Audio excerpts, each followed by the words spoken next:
Good morning students. हमारा आज का टॉपिक है vapour pressure of liquid liquid solution and Raoul's law.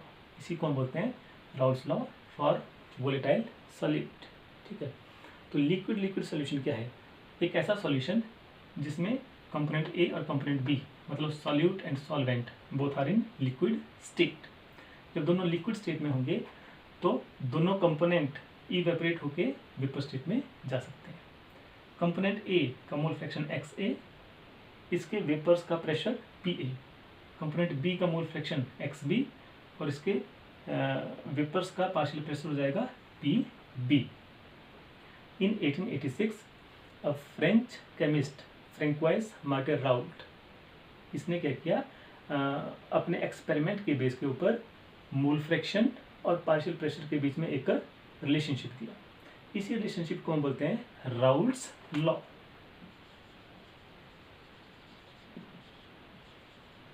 Raoult's law.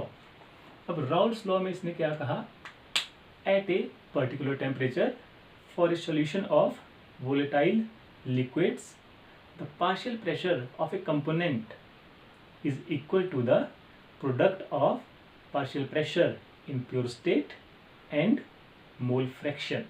इसका मतलब क्या है कि मान लो ये जो कंपोनेंट है A, इसका जो पार्शियल प्रेशर है PA, that PA will be equal to component A जब बिल्कुल प्योर स्टेट में होगा तो उसके mole fraction PA naught multiplied by यहाँ पे जो इसका मोल फ्रैक्शन है XA, इसके बराबर।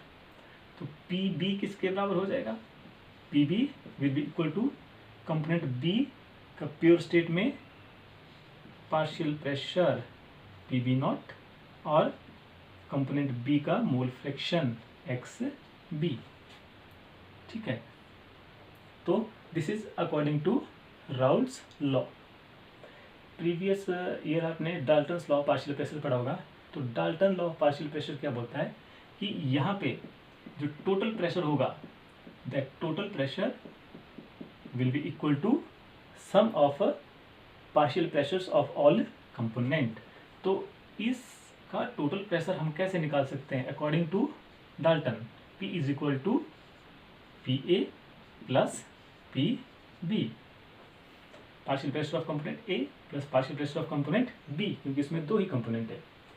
अब PA और PB की वैल्यू हम यहाँ से सब्स्टिट्यूट कर देंगे। PA will be equal to इसकी वैल्यू P, इसको मैं ऐसे कर देता हूँ, P will be equal to PA not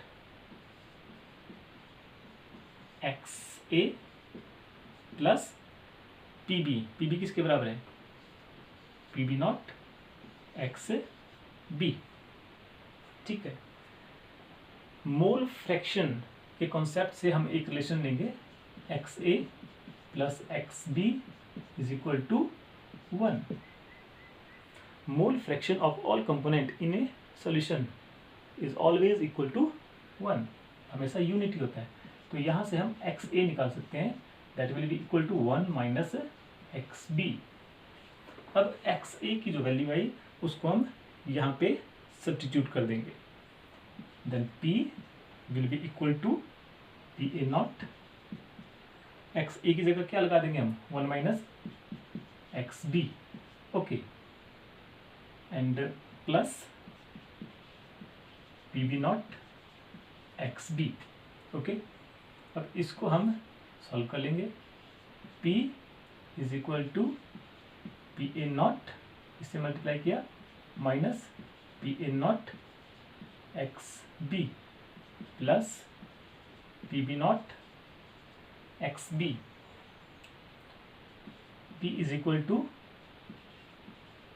PA naught plus PB naught minus PA naught XB।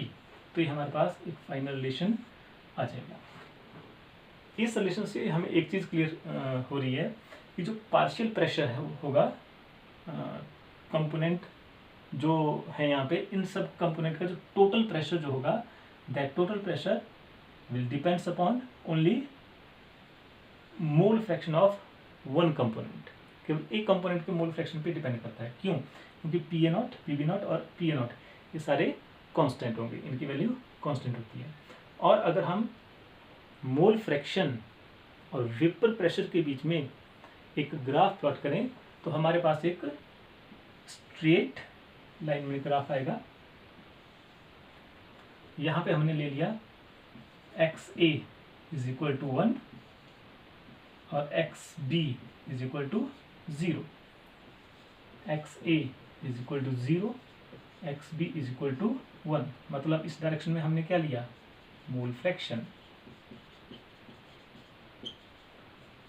और इस डायरेक्शन में हमने लिया वेपर प्रेशर।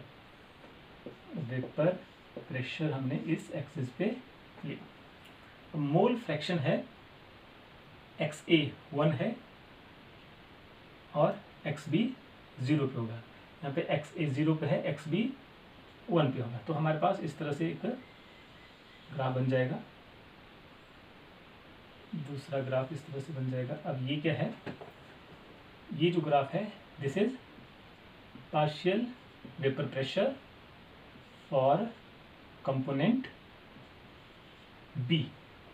ओके, और ये जो ग्राफ है this is partial vapour pressure for component A, क्योंकि यहाँ पे ए की वैल्यू क्या है, मैक्सिमम है, और एक्स ए की वैल्यू मैक्सिमम है, यहाँ पे एक्स बी की वैल्यू मैक्सिमम है। ये हो जाएगा पी ए नॉट पॉइंट और ये पॉइंट हो जाएगा पी बी नॉट। जब हम इन दोनों को आपस में मिला लेंगे तो हमारे पास आ जाएगा pressure of solution, total pressure of a solution. तो इस तरह से हम Raoult's law for volatile solute find out कर सकते हैं। Understood it? Thank you.